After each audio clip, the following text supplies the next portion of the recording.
when her message appeared. Are you feeling lonely? I was sitting by myself in our living room, my eyes fixed on the suitcase she told me not to stress about. For months, she'd been slowly pulling away, treating me like background static while giving all her attention to her friends, her phone, and especially this trip she kept calling a much-needed break. She left with a spark I hadn't seen in her for a long time. Not for me. So when her text came through, I could hear the tone beneath the words. It wasn't concern. It wasn't love. It was a test. She wanted me to say I was miserable without her, that I was counting every hour until she came back. But I was done pretending everything was okay. My fingers paused above the screen before I typed carefully, intentionally, I miss absolutely nothing. The second I sent it, I knew something fundamental had shifted in our marriage. She didn't respond right away, and I pictured her confident smirk fading into confusion, maybe even irritation. Then the typing bubble appeared, disappeared, then came back again, like she couldn't decide what to say. Finally, she wrote, "What's that supposed to mean?" I didn't explain. Instead, I opened the folder on my phone I'd been quietly building for weeks. Screenshots of her late-night chats. A hotel reservation she forgot was synced to our shared email. Photos from a friend's story showing her beside someone she claimed she barely spoke to anymore. For a long time, I'd convinced myself it was all in my head. That maybe I was insecure. Maybe I was overthinking. But the truth had been right in front of me the whole time. She wasn't losing interest in life. She was losing interest in me. So instead of answering her question, I sent a single message. Check the next file. Then I uploaded the first batch of screenshots.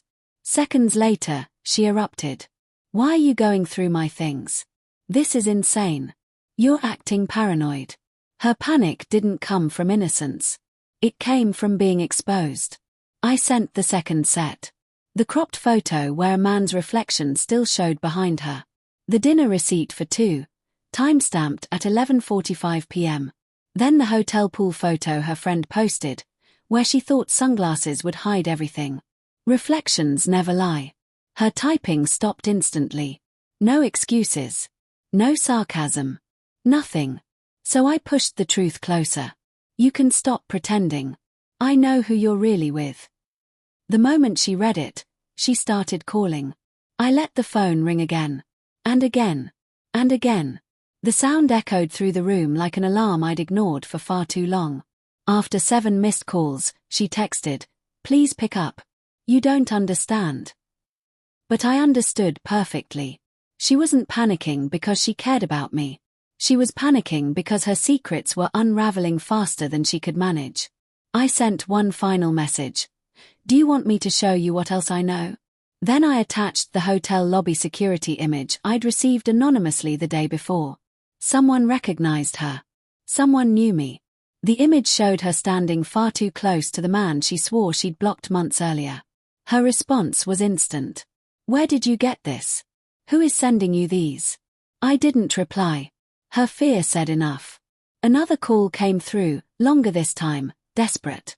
I finally texted, "Enjoy your trip while you still can."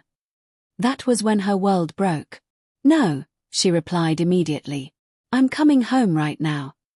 The woman who left smiling was suddenly frantic, terrified, scrambling to control a story she never thought I'd question. She confessed in fragments, said she ran into him by accident, that they only talked, that she didn't want to hurt me. Each message contradicted the one before it. I didn't argue. I didn't correct her. I let her sink under her own words. Then she wrote, "Please don't leave me." The irony burned. She'd emotionally abandoned me long before this trip. She just never expected the door to swing both ways. While she rushed to book an early flight, I spent the next hour packing her belongings. Not out of rage, but clarity. Every folded shirt felt like an ending. Every sealed box felt like reclaiming myself. She arrived home far earlier than planned, still in travel clothes, hair disheveled, eyes swollen from crying. When she saw her bags lined up neatly by the door, she froze, like reality had suddenly cut out. "Why?" she whispered. "Why are my things packed?" I didn't raise my voice. I didn't accuse her. I simply said, "Because everything you thought I didn't know, I knew. She collapsed onto the couch, trembling. Please, she begged. Just talk to me. Talking was what I'd been asking for months. Talking was what she avoided. Every time she turned her phone away, every secret smile, every unanswered question. Now she looked around at the quiet, the emptiness, and it hit her harder than anything I could have said. This wasn't a threat. I was already gone. She started explaining rapidly, emotionally, messily. Said she felt lost. Said the trip spiraled. Said she never meant for it to go that far. She reached for my hand. I stepped back gently. Don't, I said softly. She broke completely, covering her face, sobbing beneath the weight of consequences she never believed she'd face. We can fix this, she pleaded. We can start over. I'll block him. I'll do whatever you want. I shook my head. You only want me now because you're afraid of losing me, not because you love me. She cried harder. That's not true. That's not true. But even she didn't sound convinced anymore. She finally realized the version of me who begged for her attention no longer existed. After a long silence, she asked quietly, "Is there any chance left?" The question lingered like smoke. I thought about the early years, the laughter, the easy touch, the trust that never needed negotiation. But those memories felt distant, like they belonged to someone else. No, I said at last. Not anymore. She nodded slowly, as if the words physically pushed her back. She wiped her tears with mechanical movements, like she could erase how deeply she was breaking. I didn't think you'd ever leave, she whispered. I met her eyes, the same ones that once held my entire world, and replied, that was your mistake. She stood unsteadily, grabbed her suitcase, and walked toward the door.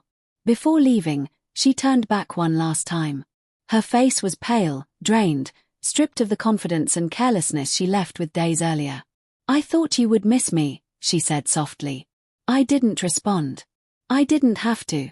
The silence said everything. She closed the door behind her with a quiet click.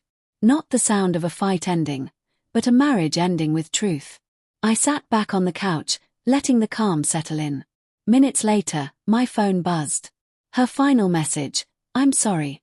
For the first time in months, I didn't feel angry or anxious. I felt free.